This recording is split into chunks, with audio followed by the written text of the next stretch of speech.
Right now, the world is in a crisis. We all know. The truth is, world leaders are wondering what to do. If we ever doubted that the world is in a crisis, COVID showed us exactly where we were at. It showed what we did not know, what we were not ready for, the fact that superior thinking is needed, the fact that more heads are needed doing the thinking. We could see the state America was in, we could see the state England was in. To be honest, most countries that were not led by women, we could see the states they were in at that time. So the world is in a crisis. There's that on one side, the fact that we're not even in a post-pandemic era yet. We're right in the middle of solving a problem, which is a pandemic, almost unprecedented in our lifetime. There's that. There's also the fact that boatloads of Africans are turning up on the shores of Europe daily, dying as they make the trip, as they make the crossing. What's going on? We have problems with food insecurity in Africa. We have problems with sustainability in construction, and we have climate change issues. We have youth who are up in arms, protesting all over the world, thinking that they have a generation that has gone ahead who do not care anything about them. In one word, they are saying that we've forgotten that our countries are not our rights or our inheritances. They're the legacies we're meant to give to our children. Therefore, Nigeria, for instance, which is the country I come from, is not my inheritance. It's my son's legacy. And that's the way my generation and the generations before me and the generations to come need to begin to look at the problems of the world. Why must Africa then evolve its own solutions? There's several reasons. Number one, we need to hear the voice of Africa, and Africa is the one coping with the problems. Whenever we import solutions, these solutions are usually ill-fitting. I say to people, you have to walk in my moccasins for a mile to know where the shoe pinches. You cannot project on me what you think the answers are. So when these solutions are projected through aid, development aid, in fact, the very model is usually flawed. Projected through all these ways, we end up with issues. Let me give you a story. So, some very well-thinking development specialists landed in an African country, and they were at the banks of the river, and they said, wow, the river soil is so fantastic to grow tomatoes. How come these people don't grow tomatoes and they bring tomatoes from the next town to this town? They must not be thinking right. They must be daft Africans. So they grew tomatoes by the waterside. It was amazing. These tomatoes were lush. They came out looking beautiful until one day close to harvest time, or one night, should I say. And then they had a stampede, and the next day they got there, all the tomato farms were ruined. Why? Because the hippos came in from the water, and they trampled on them and they ate them. And the locals laughed and said, this is why we don't grow tomatoes. You didn't ask us. The story is told of yet another set of development specialists who land in this place in the Middle East. And they say the women do not have potable water. They're struggling, going to the well. We need to help them. We need to solve the problem.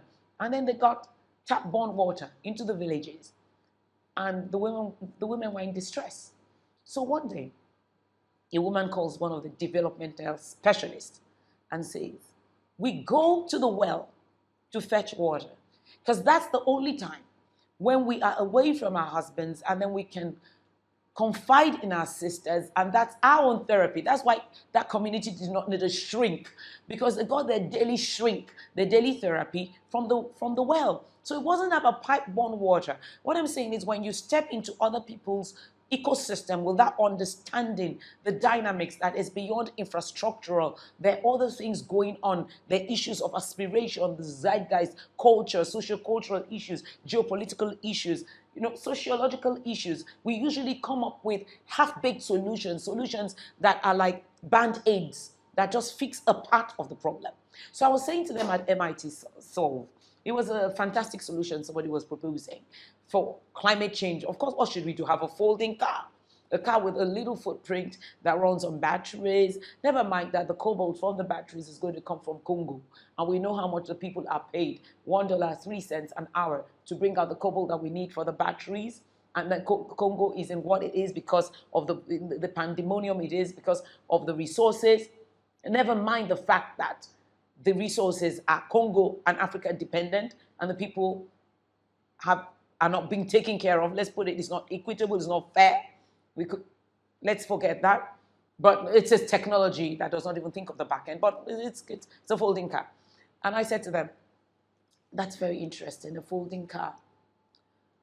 That most people in Africa, when they go back home at Christmas with a folding car, their mothers are going to lose it, because it's like you went to the city really and you came back with a folding car, not a Hummer. Not the kind of car James Bond drives. You came back with a folding car. So I said, you have to understand the people's aspirations. I said, till James Bond drives a Tesla in the next movie, which he didn't, by the way, I've watched it, then we're not going to begin to solve the world, these problems, because pop culture is saying one thing, the ivory towers are saying something else. So all the solutions will continue to be experimental and live in the laboratories and the museums until pop culture buys into it. And pop culture is only going to buy into it when you sell it at every level, at the movie level, at every level. Africa must evolve its own solutions. Number one, because only Africa understands Africa. And when we say Africa, we're not talking about skin color. We're talking about those who identify with Africa, live in Africa. So you could have the skin color that most Africans have, but you're not an African because you're not a son of the soil or a daughter of the soil. You don't dance to his rhythms. You don't walk in his moccasins. You don't understand his zeitgeist. You don't understand his aspirations. Then having African DNA does not make you African. And not having African DNA does not make you non-African. If you resonate with Africa and its rhythms. So, one, we need to evolve our solutions because only we understand where the shoe pinches. Two, you have to be in the mindset of an African to be able to communicate with the African and to fix the problems that an African has. Three, we can't keep dumping solutions on Africa because they might be ill-fitting. It's like wearing somebody's used clothes that don't fit. Like wearing ill-fitting clothes. That's what it comes to at the end of the day. If Africa is to solve its own problems, it will have to leapfrog. We cannot go through the same process that the West went through. Try coal, then try petroleum, then try different fossil fuels before we come to alternative sources of energy, for instance. We can try to build exclusively in concrete, then build with materials hauled from all over the globe before we know that what we have to use are homegrown solutions that are renewable, or before we subscribe to the circular economy. So Africa must evolve its own solutions because the entire globe is going to be in trouble. If the burgeoning, aspiring middle class that's growing in Africa now, the 70% that are under the age of 25, begin to build, begin to buy cars, begin to build a lifestyle after the aspirations of the West, with a massive inferiority complex that we have on our shoulders, sold to us by neo-colonialists. And everybody wants to be like the West. If we continue in that way, we are going to sink the entire globe. Climate change is going to be a joke compared to what we have now. Africa must evolve its own solutions because it used to have its own solutions and it worked. Africa was the crucible of civilization at some point. Not even North Africa, not Egypt. We're talking about Greater Zimbabwe, talking about the empires of Mali, talking about the Yoruba Empire, talking about empires that spanned countries now. We made things work. We had our diplomacy. We lived in war and peace and solved our own issues. We had, contrary to what some people say, that we had no concept of rights before colonialization, we did. Where I'm a Yoruba woman, where we came from, slaves had rights. Jaja Vokobo, who became a king in the Niger Delta region, was a slave and he rose to be king. We had a concept of everything and it worked. It worked. We could broker peace and engage in war, and it worked before the Magna Carta was signed in Europe.